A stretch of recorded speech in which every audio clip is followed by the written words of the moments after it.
Hey, what's up, guys? Gons here for the Face Like the Sun YouTube channel. First, I want to debunk a photo, and I already did this on my Facebook page, or at least my Facebook account, not the page, but I've seen this image here shared all over the place. I think this image, according to one person, was shared like 6,000 times or something, and a couple people have sent it to me saying, hey, look, there it is, UFO caught in Johannesburg. And immediately, as soon as I saw this, I recognized the image, okay? This is a UFO from this image here.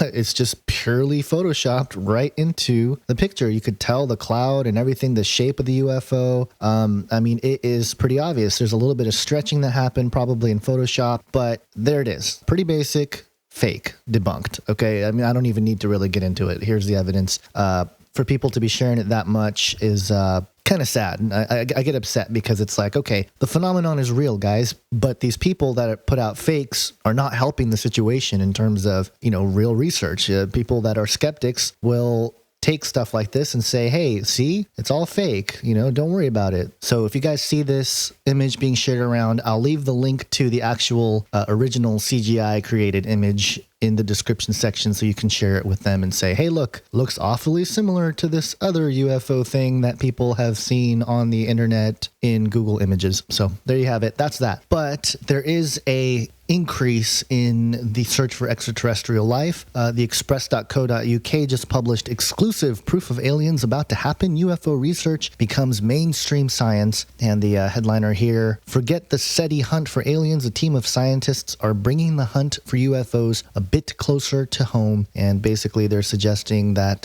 there's this group of scientists who have tried to make this into a legitimate search, and actually Open Minds reported on this the day before. Mark Rodhire, he's the president and scientific director of the J. Allen Hynek Center for UFO Studies since 1986, and he runs the Center for UFO Studies at cUFOs.org, but he's in the process of putting together UFOData.net, which here it is.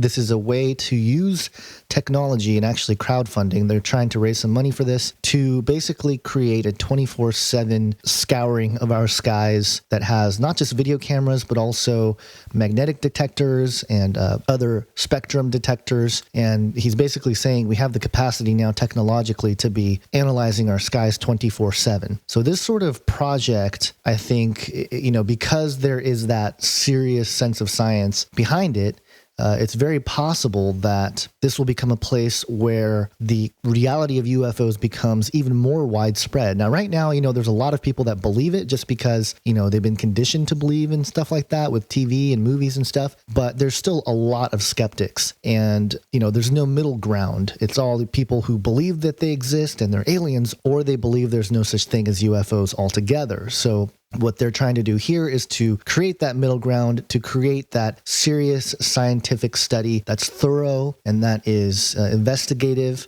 and using high-resolution digital cameras and other instrumentation that, you know, uses obviously the internet as well, to create a hub that is going to more effectively, I guess, prove the existence of the phenomenon. So I think it's interesting that stuff like this is happening. It's interesting that it's crowdfunded as well, because, you know, this kind of thing is bound to happen. We knew it was going to happen eventually because obviously everyone's got cell phones, but even with our cell phones, it's a little bit difficult to capture, you know, stuff that's really high in the sky and things like that. So I think this sort of project is going to cause a lot more people to believe in the phenomenon, and then of course most people will believe it's just aliens. Now, just a report, we did talk to Dr. David Jacobs on Monday, and we will release that episode of Canary Cry Radio probably in a few weeks. We're going to get through episode 100, and that's a big deal. We have some big plans for that. Actually, some huge plans. It's probably going to take up a lot of my time for the next few weeks in terms of getting that episode completed, but the interview went well. Dr. David Jacob is convinced that the UFO phenomenon is real and that the alien abduction phenomenon is real, and he is convinced that they are alien beings from other planets. And when we pressed on him a little bit about, hey, how do you really know that? Could it be some sort of entity that's been here all along? Could it be, and we didn't really say demons necessarily, although it did come up. He really wasn't entertaining any of those ideas. He didn't want to go into the realms of religion or mythology or anything. He just simply didn't acknowledge any of that stuff. He just stuck to his research, which is respectable in one sense. He's just reporting on the things that are in front of him. So I respect him for that. But I do think that he is deliberately, and perhaps, because he doesn't want to entertain other possibilities, maintaining a blind spot in terms of the totality of data that's out there. You have to take into account historical, reports of demon possession, demon attacks, sleep paralysis, but also the biblical accounts. For example, Genesis 6, which is pretty much a close description of what Dr. David Jacob describes as, these beings that come down and mate with human women, and, they take their embryos and things like that and, create hybrids. That's basically what he talked about. And that's basically what it says in Genesis 6 and, other extra biblical text like the book of Enoch and the book of Jasher and other ancient texts. Even Sumerian literature alludes to that. And, a majority of cosmologies of various cultures, especially like Native Americans, have a very similar story of sky gods coming down and things like that. So I think it's naive to leave that hole in your totality of understanding and at least combing through the information. But at the same time, I do respect that he doesn't go outside of what he has experienced, what he has researched. And so, it was a good conversation and it was a challenging conversation in some ways, but that will be released in a few weeks.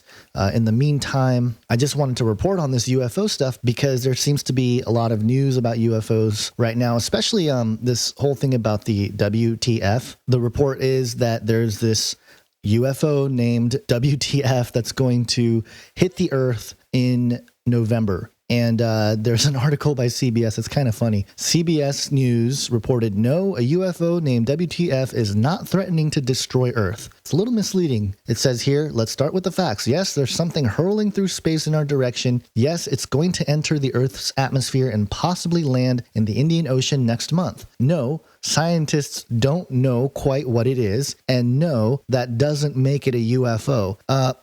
Excuse me, but if you don't know what it is, it qualifies as an unidentified flying object. So there you have it. Now, according to this article, the European Space Agency has an idea of what it is. They're saying that it's probably a remnant of a past mission or a hollow shell of part of a spent rocket, and they're confident that it's unlikely to be a threat. But again, if they don't know what it is, it's a UFO. They think they know. That doesn't make it so. They're saying that the object is small, just a couple meters in diameter, and it's not going to be a threat to Earth, to destroy Earth anyway. Now, what's interesting here is that according to this article, this object was actually spotted back in 2013, 2 years ago. So they've been keeping an eye on this, and now they're just reporting on, it's going to hit the Earth, and we kind of think we know what it is and all this stuff.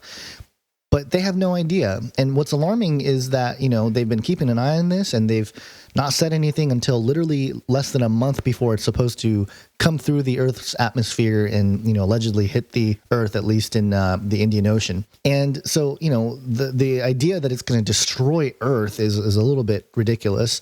But again, I always ask the question, what is the motive here? Why is it in the news? What's the agenda behind the story? And so that's what I think we should all be thinking about.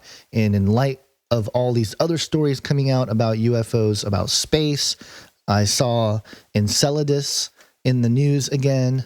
If you remember, a few weeks ago, I reported on Enceladus when they talked about it, but basically it's the 6th largest moon on Saturn, and the Cassini probe is going to sweep over Enceladus, and they reported on it again just today, and that this probe is going to attempt to taste the chemistry of water jets spewing from its south pole. So again, all this news about water in space all of a sudden, right? I mean, water on Mars, water on the moon of Saturn. What are they getting us ready for? I think we have an idea. So keep watch, guys. Keep looking up and get familiar with your Bibles, because I think Christians are going to be marginalized because of this stuff. You know, people are going to say, see, look, aliens are real.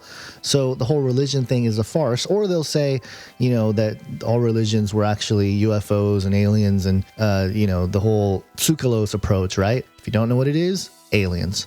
So we have to be informed about this stuff. We have to know how to give an answer. Not that we have all the answers, but at the very least that there is a biblical precedence and an understanding. You know, the Christian that is informed does know about these things and does have an angle or an answer that has to be taken into account as well in the whole community of people who are looking at this topic. So that's all I have for today. Hope you have an awesome day. God bless.